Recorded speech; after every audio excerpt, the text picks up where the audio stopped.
Hello Robert, we got the transmission out of that E250. This is kind of what it looks like when it's all apart. The case is at the parts washer, so it's not up on the bench right now. The old converter looks like it did fail. You can see piles of gunge inside the pump there. The pump bushing also, the camera may not pick it up, but the pump bushing is scored up quite badly, and that's going to be from the other converter failing. So this pump bushing is no good.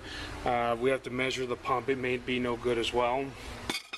It looks like the transmission had a lack of lube problem, like the cooler's restricted and plugged up. You're going to have to do something about that. The reason I say that is this planetary here and this hub are supposed to rotate independently. You can see this plastic is all melted, so obviously an extreme amount of heat here, and I can't turn these two pieces individually. This is now joined itself to this planet here.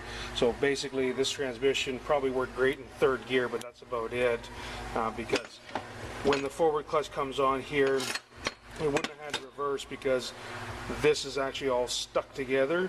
It should have released for reverse, and that's probably why the low reverse clutches are burnt so bad.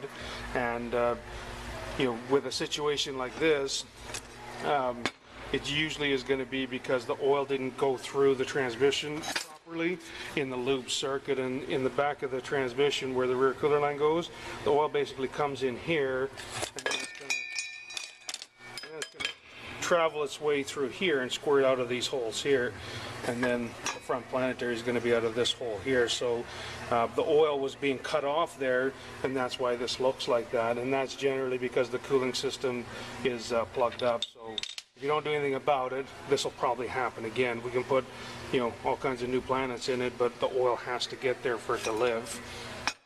The high reverse clutch comes on for third gear in reverse. It's burnt to like this light brown color is more what it should be, and then you can see the black line there. The overrun clutch is this one back here. It looks fine. The overdrive clutch for fourth gear is down here. It looks okay.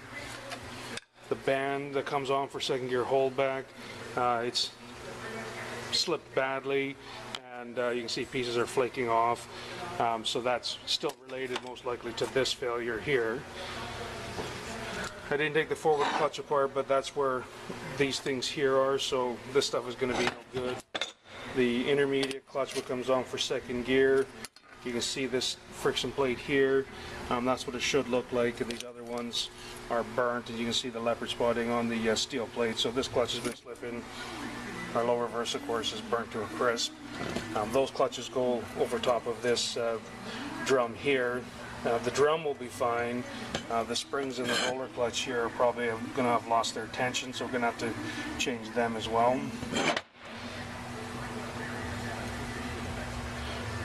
Here's another piece that shows real signs of heat. You can see the discoloration. That should be just a steel part.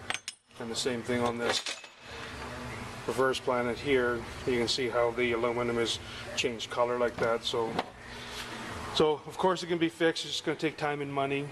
So I'll figure out what we are going to have into it, and I'll contact you. But now you get to see what we found inside. All right, thanks.